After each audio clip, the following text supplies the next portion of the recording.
დღეს წარმოდგენილმა ყველა დაზარალებულად ცნობილმა პოლიციელმა დასმულ კითხვაზე უპასუხა, რომ მათთვის არ არის ცნობილი ვისი მხრიდან მოხდა იმ ნივთის გასროლა, რომელმაც შედეგად გამოიწვია მათი დაზიანება. ისინი არ იცნობენ ზვია ცეცხლაძეს ისევე როგორც დანარჩენ არც ერთ ბრალდებულს, მათ ვერ დაადასტურეს, რომ ამ კონკრეტული პირების მიერ განიცადეს და მიიღეს ზიანი.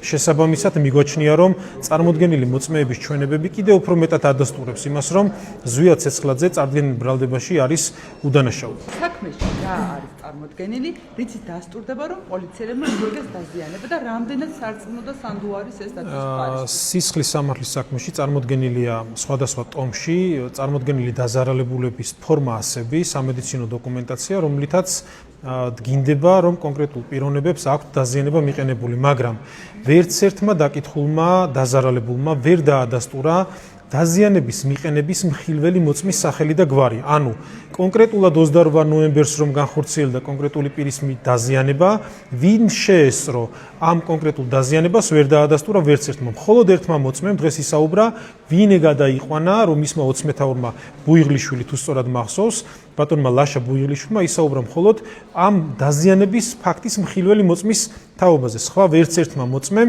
ის კი არა მის უშუალო ხელმძღვანელებს ვერ ასახელებდნენ და ეს იყო ძალიან ესეთი პრობლემური საკითხი. სისხლის სამართლის საქმეში არ არის წარმოდგენილი რამდენადაც მახსოვს არც ერთი სამოსი, დაზარალებული პირის სამოსი, რომელ სამოსზეც იქნებოდა დატანილი სისხლის კვალი და შესაბამისად ეს იქნებოდა უკვე ლოგიკურ ბმაში ამ პიროვნებების მიმართ განხორციელებულ დაზიანებასა და ამ კონკრეტულ სამოსზე ამოღებულ სისხლის კვალთან. შესაბამისად დღის წესრიგში რა თქმა უნდა დგება ეს საკითხის და რადგან დაზარალებულების თავად ვერ უთითებენ რომ ეს ტანსაცმელი რა მდგომარეობაში იყო, რატომ არ ამოიღო პოლიციამ, რატომ არ გადასცეს პოლიციას, ბუნებრივია ჩნდება ლოგიკური კითხვა.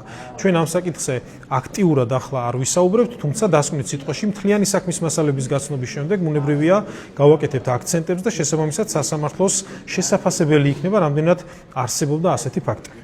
სისხლის სამართლის საქმეში არსებობს სამედიცინო დოკუმენტები, სპეციალური ექსპერტიზით და სხვადასხვა ინფორმაციით შეკრებილი ინფორმაცია, რომელიც მიუთითებენ კონკრეტული პოლიციელის დაზიანებაზე. თუმცა კონკრეტულად პოლიციელის მიმართ განხორციელებული დაზიანება განახორციელა თუ არა ვეფხია კასრაძე მან სხვა ბრალდებულმა, ეს არ იკოთება საქმეში. როდესაც პოლიციელები მოდიან სასამართლო დარბაზში და ჩვენ ვეკითხებთ და ამბობენ და მიუთითებენ გამოკითხვის სოფში, რომ ისინი წავიდნენ თავიანთ კოლეგებთან ერთად აქციაზე, და როდესაც ვეუბნები, რომ რამდენი თანამშრომლები ხართ თქვენ განყოფილებაში, რომელ კოლეგებთან წახვედით, ამაზე კითხვები არ აქვთ. რა თქმა უნდა, პასუხები არ აქვთ ამ კითხვებზე.